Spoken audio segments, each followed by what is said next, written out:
Hello and welcome to For Your Consideration. I'm Martin Grove. Our focus today is on some of the year's best films and filmmakers. We hope you'll make a point of seeing and considering all the movies on our program today. Good evening, ma'am. I'm sorry to disturb, but it's the Princess of Wales. Why? What's she done now? Diana, Princess of Wales, has died after a car crash in Paris. The Queen from Miramax Films is directed by Stephen Frears and stars Dame Helen Mirren as Elizabeth II. Princess Diana touched the lives of so many others. She was the people's princess. Also starring are Michael Sheen as Prime Minister Tony Blair, James Cromwell as Prince Philip, Helen McCrory as the Prime Minister's wife Cherie, Alex Jennings as Prince Charles, Roger Allam as the Queen's Deputy Private Secretary, and Sylvia Sims as the Queen Mother. We do things in this country quietly, with dignity. Will someone please save these people from themselves? The Queen's original screenplay is by Peter Morgan. It was produced by Andy Harries, Christine Langan, and Tracy Seward, and executive produced by Francois Ivernel, Cameron McCracken, and Scott Rudin. Can you imagine I'm going to drop everything and come down to London before I attend to my grandchildren? Then you're mistaken. In The Queen, director Stephen Frears and screenwriter Peter Morgan take audiences behind the scenes of one of the most shocking public events of recent times, providing an illuminating, acidly funny, yet deeply affecting dramatic glimpse into what happens in the corridors of power when tragedy strikes. I don't think it's a provocative film, but I can see that the fact of the film is very provocative. As soon as I started putting together what was going on in London with what was going on in Balmoral, it just was explosive. Denying them a chance. A chance to what? This is a family funeral, Mr. Blair, not a fairground attraction. I think the princess has already paid a high enough price for exposure to the press, don't you? Now, if there's nothing else, I must get on. The children have to be looked after. Of course. Well, goodbye, Your Majesty. The setting for this fictional account of real events is the private chambers of Britain's royal family and within the British government following the sudden death of Princess Diana in August 1997. There. Grief. If you imagine I'm going to drop everything and come down to London before I attend to my grandchildren who've just lost their mother, then you're mistaken. I doubt there is anyone who knows the British people more than I do, Mr. Blair, nor who has greater faith in their wisdom and judgment. And it is my belief that they will any moment reject this mood, which is being stirred up by the press, in favor of a period of restrained grief and sober private mourning. In the immediate aftermath of Diana's tragic passing, the tightly contained, tradition-bound world of Queen Elizabeth, played by Dame Helen Mirren, is abruptly brought into conflict with the slick modernity of the country's brand-new image-conscious Prime Minister, Tony Blair, played by Michael Sheen. Have we shown you how to start a nuclear war yet? No. Oh, first thing we do, apparently. Then we take away your passport and spend the rest of the time sending you around the world. You obviously know my job better than I do. Yes, well, you are my 10th Prime Minister, Mr. Blair. My first, of course, was Winston Churchill. You know, she's an extraordinary, and the more I've studied her, obviously, the more extraordinary she becomes as a person, as a personality, as a psychology, as everything, because she's so incredibly, as I said, iconic and well-known, and yet we don't know her at all. The result is an intimate yet thematically epic battle between private and public, responsibility and emotion, custom and action, as a grieving nation waits to see what its leaders will do. Would you like me to place those for you? No. Oh. These are for you. For me? Thank you. Thank you very much. The Stephen Frears film is a presentation of Miramax Films, Pathé Productions, and Granada in association with Pathé Ren Productions and BIM Distribuzioni, and is a Granada production. It reunites Stephen Frears, director of such films as Dirty Pretty Things, The Grifters, Dangerous Liaisons, and My Beautiful Laundrette, with screenwriter Peter Morgan, whose writing credits include The Last King of Scotland, released this fall, and the 2003 British television drama The Deal, directed by Frears, which focused on Tony Blair prior to his becoming Prime Minister. Dame Helen Mirren is one of today's best-known and most respected actresses worldwide. In a career that spans the stage, screen, and television, she has become renowned for tackling challenging roles and has been honored with numerous awards over the years for her powerful and versatile performances. Mirren was a Best Supporting Actress Oscar nominee in 2002 for her performance in Robert Altman's Gosford Park, and was also Oscar nominated in 1995 for Supporting Actress for her work in Nicholas Heitner's The Madness of King George. She has been honored with 5 Golden Globe nominations, including 2 for her performances in the feature films Calendar Girls for lead actress and Gosford Park for supporting actress. Michael Sheen, who stars opposite Helen Mirren as British Prime Minister Tony Blair, is one of the most talented of the new generation of British actors and has proved himself to be equally accomplished on stage and screen. He is presently starring in London as David Frost in the sold-out, critically acclaimed stage production of Peter Morgan's play Frost Nixon, opposite Frank Langella as the disgraced former president. Ultimately, this is a story about people, and they're human beings like everybody else. They may be in exceptional circumstances and have very different kinds of lives, or a different context to a lot of us, but at the end of the day, they are absolutely people. Stephen Frears is one of Britain's most distinctive and provocative directors. Born in Leicester in 1941, he studied law at Cambridge University before working in the theatre as Lindsay Anderson's assistant at London's Royal Court. He began his career in the film industry as an assistant director to Carl Rice.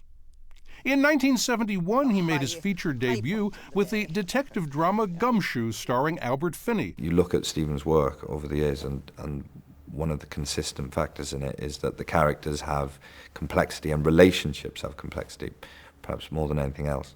I think Stephen is almost like a conductor, and it's funny, he directs like a conductor. You watch his hands,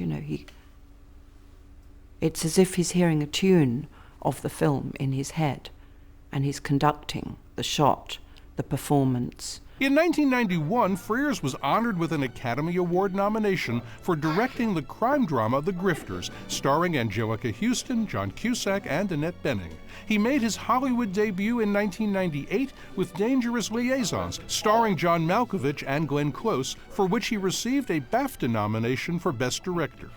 Among his films since then are 2002's Dirty Pretty Things, for which he was honored with the Best Director British Independent Film Award.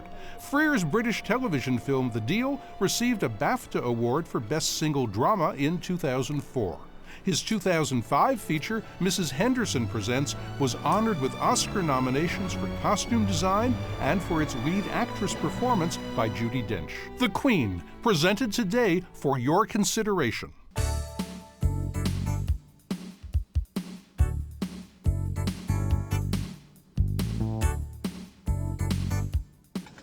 Richard, why did we come here? Alone? Alone.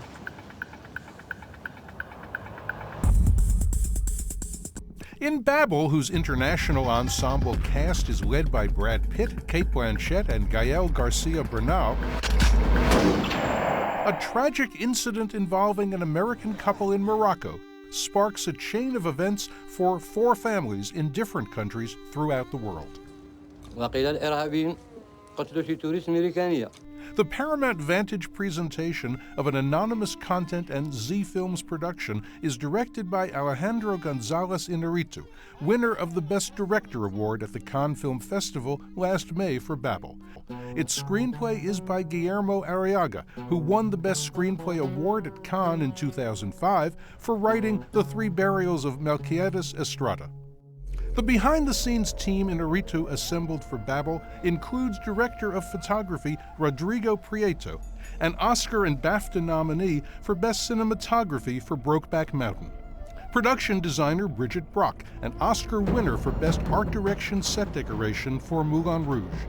Film editor Stephen Mirion, an Oscar winner for editing Traffic and winner of the Technical Grand Prize at Cannes this year for Babel.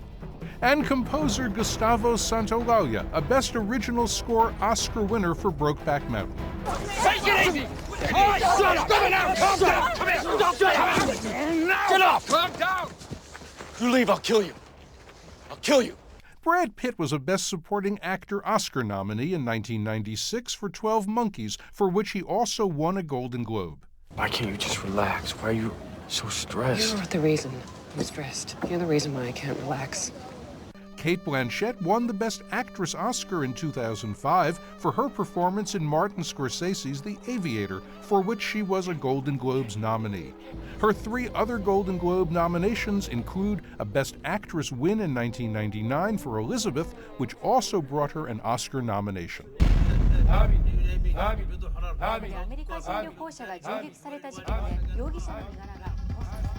Babel, presented today for your consideration.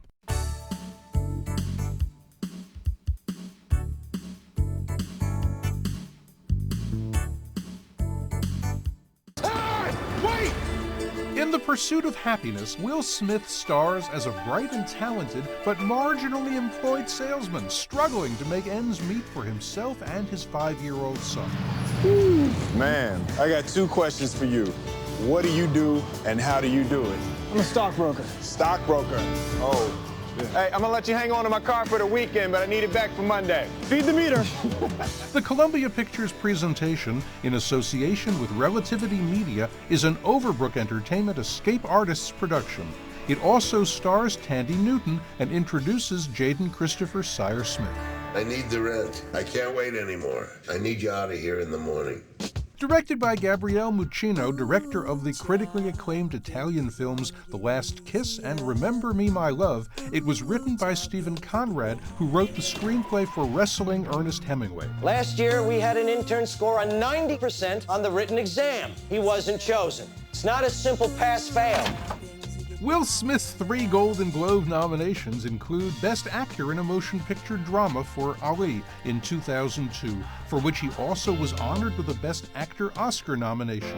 He said you're smart. This thing's impossible. I can do it. No, you can't. No one can. Among his many films are 6 Degrees of Separation, Enemy of the State, and Robert Redford's The Legend of Bagger Vance. Did Mom leave because of me? Mom left because of Mom, and you didn't have anything to do with that. The Pursuit of Happyness is Gabriele Muccino's first English-language film. The Last Kiss, his 3rd Italian movie, won the Audience Prize at the 2002 Sundance Film Festival. It was a critical and box office hit in Italy, winning 5 David Di Donatello awards, Italy's equivalent of the Oscar, including Best Director. His next film, Remember Me, My Love, received 10 David Di Donatello nominations. You want something, go get it. Period. The Pursuit of Happyness, presented today for your consideration.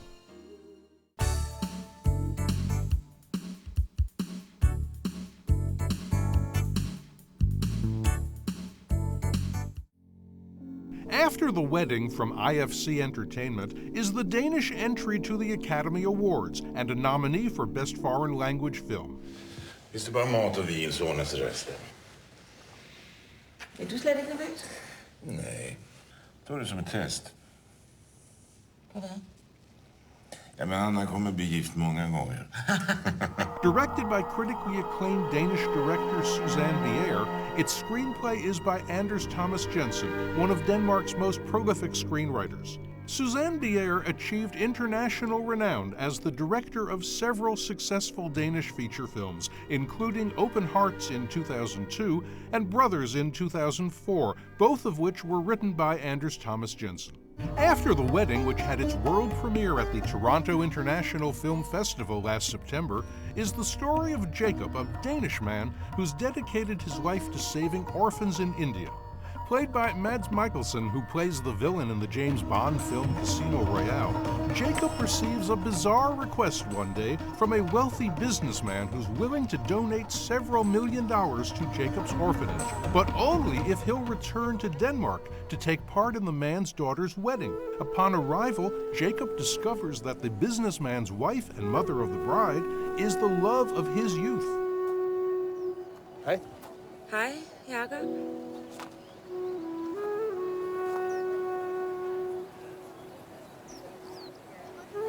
Nå?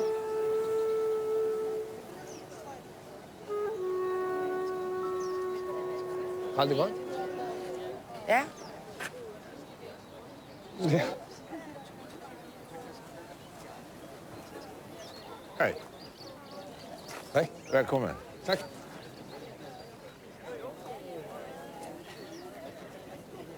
Min hustru. No. The wedding becomes a landmark meeting between past and future and puts Jacob in the dilemma of his life. After the Wedding, presented today for your consideration.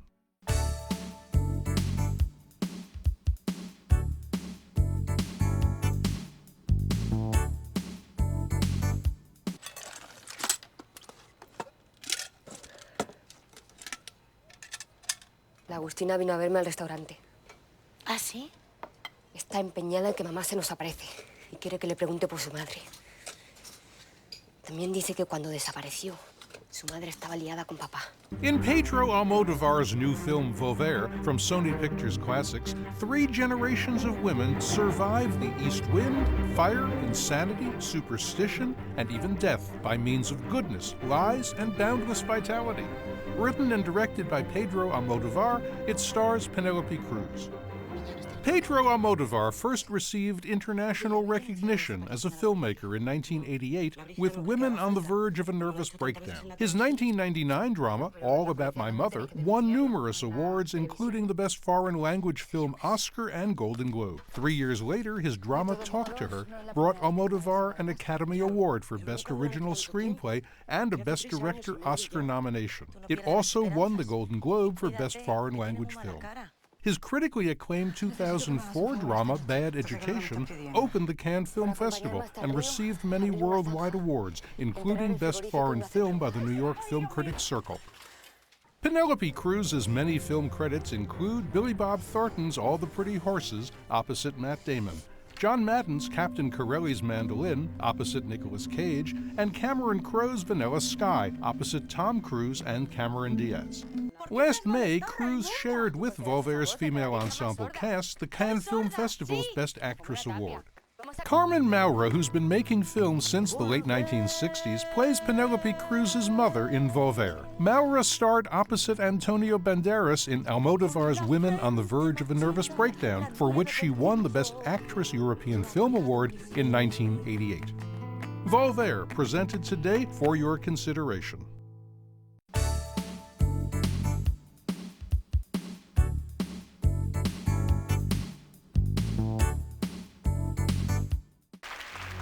Georg Dreimann. Das ist so ziemlich unser einziger Autor, der nichts Verdächtiges schreibt.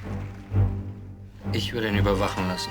The Lives of Others, a Sony Pictures Classic release, is the official German selection for the 2006 Best Foreign Language Film Academy Award and an Oscar nominee for Best Foreign Language Film. Der OTS steht ab morgen früh auf dein Zeichen für die Verwanzung bereit. Written and directed by Florian Henkel von Donnersmarck, it stars Martina Gedik, Ulrich Muhi, Sebastian Koch, and Ulrich Tucker.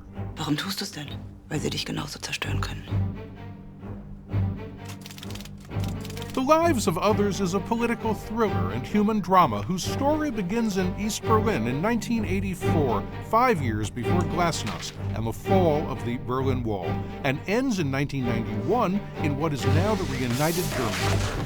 Bist du wirklich bei der Stasi?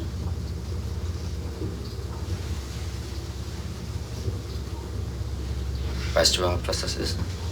Die Stasi? Ja, das sind schlimme Männer, die andere einsperren, sagt mein Papa. So. Wie heißt denn dein... Mein was? Ball? Wie heißt denn dein Ball? Du bist aber komisch. Bälle haben doch keinen Namen. Von Donnersmarck's film traces the gradual disillusionment of a highly skilled officer working for the Stasi, East Germany's all-powerful secret police, whose mission is to spy on a celebrated writer and actress couple. Hat dir natürlich doch ein Buch geschenkt.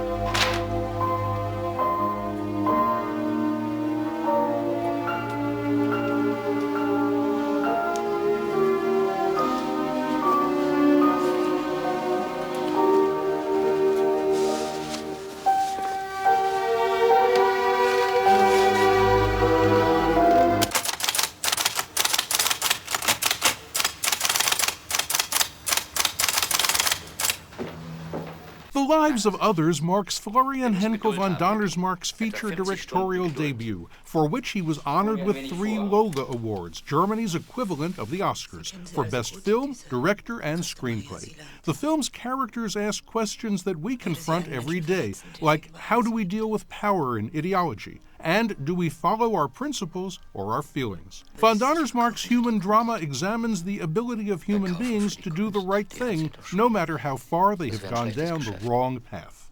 Muss mal daran denken, was Lenin von der Personata gesagt hat. Ich kann sie nicht hören, sonst bringe ich die Revolution nicht zu Ende.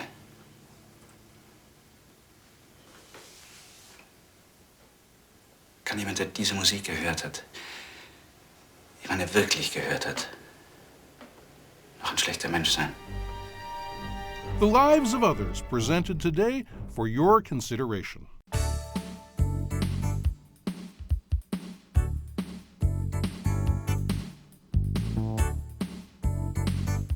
Little Children from New Line Cinema is the latest work from writer-director Todd Field, whose 2001 drama In the Bedroom received 3 Golden Globe nominations, including Best Motion Picture Drama and 5 Oscar nominations, including Best Picture. Based on the novel by Tom Perrotta, Little Children was adapted to the screen by Todd Field and Tom Perrotta, and was produced by Albert Berger and Ron Yerxa and Todd Field. Starring are Kate Winslet, Jennifer Connelly, and Patrick Wilson. Nice place. You think so? Yeah. Oh, Richard does all right for himself. What's he do again? Lies. The critically acclaimed Little Children centers on a handful of individuals whose lives intersect on the playgrounds, town pools, and streets of their small community in surprising and potentially dangerous ways. From the start, the film's characters are struggling for identity, a battle that leads to a hunger they're unable to satiate. It's not the cheating. It's the hunger. The hunger for an alternative. And the refusal to accept a life of unhappiness. Kate Winslet has been nominated for 4 Golden Globes and 4 Academy Awards. In 1995, she starred in Ang Lee's Sense and Sensibility, receiving her first Golden Globe and Oscar nominations and winning BAFTA and SAG Best Supporting Actress awards. At the age of 22, she received her second Golden Globe and Oscar nominations for Best Actress for Titanic. Winslet has also been Globe and Oscar nominated for her roles in Richard Eyre's Iris and Michel Gondry's Eternal Sunshine of the Spotless Mind. Todd Field made his feature film debut at the Sundance Film Festival with In the Bedroom, which was honored as Best Picture of the Year by the New York Times, Wall Street Journal, New York Magazine, The New Yorker, and the Los Angeles Film Critics Association. Field was honored by the New York Film Critics Circle for Best First Film, was named Best Director by the National Board of Review, and won the Independent Spirit Award for Best First Feature. She fails in the end, but there's something beautiful and even heroic in her rebellion. Little Children, presented today for your consideration.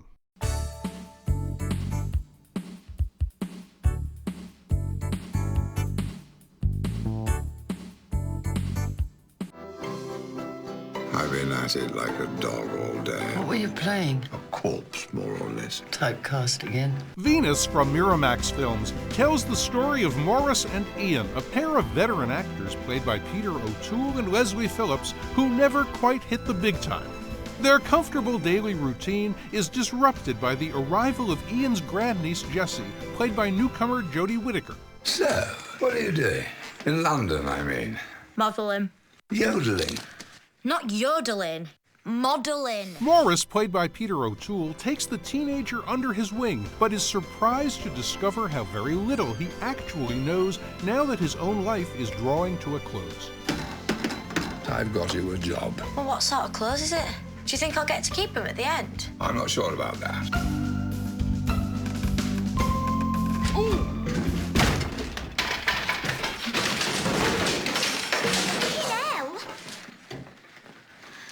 Everything all right? Venus also stars Richard Griffiths and Vanessa Redgrave. You cheer me up, you know. You have a laugh at me, don't you? Just a little. I'll get you back. Directed by Roger Michell, it was produced by Kevin Loder and written by Hanif Kureishi.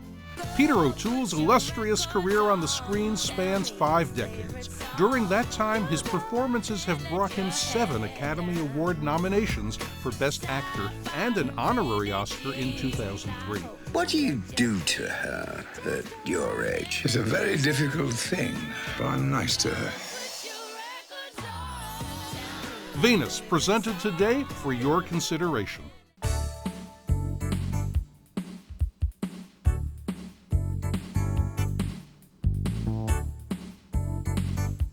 Award-winning filmmaker Guillermo del Toro delivers a unique, richly imagined epic with Pan's Labyrinth from Picture House. Written and directed by del Toro, the film is a gothic fairy tale set against the post-war repression of Franco's Spain in the mid-1940s. Del Toro received a Palme d'Or nomination last May for Pan's Labyrinth at the Cannes Film Festival. Pan's Labyrinth is del Toro's most personal work to date, fusing his deep understanding of childhood with his extravagant imagination and his abiding interest in the Spanish Civil War and the dangers of ideology. Tracing the fate of an innocent little girl in a landscape of man-made evil, del Toro's film draws us into its complex universe from its very first frame. Del Toro first explored the period of the Spanish Civil War in his 2001 film, The Devil's Backbone. He initially conceived Pan's Labyrinth as an outgrowth of that film, but set that idea aside when he went on to direct Blade 2 and then his adaptation of the comic book series Hellboy. I think that Hellboy, Kronos, Devil's Backbone, and to some extent some of the other movies are very concerned about choice and how that defines who you are. You know, I don't believe in destiny. I think that there was a phrase in Terminator that Jim Cameron used. It was called "Fate is what you make," and I believe in that. And I think that all the movies are linked most of the time by that theme. By the time he resumed work on Pan's Labyrinth in 2003, del Toro had a different idea for the film, deciding to write it as a fairy tale. Fairy tales and the mechanics at work in them have fascinated del Toro since early childhood. And like classic fairy tales, Pan's Labyrinth uses fantasy and the supernatural to confront the malevolence and violence of the real world. Pan's Labyrinth, presented today for your consideration.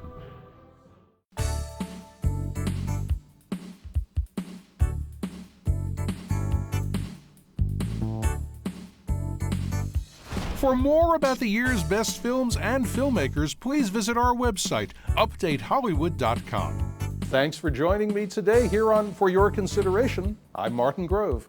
Martin Grove's wardrobe provided by Carroll & Company, Beverly Hills and Pasadena.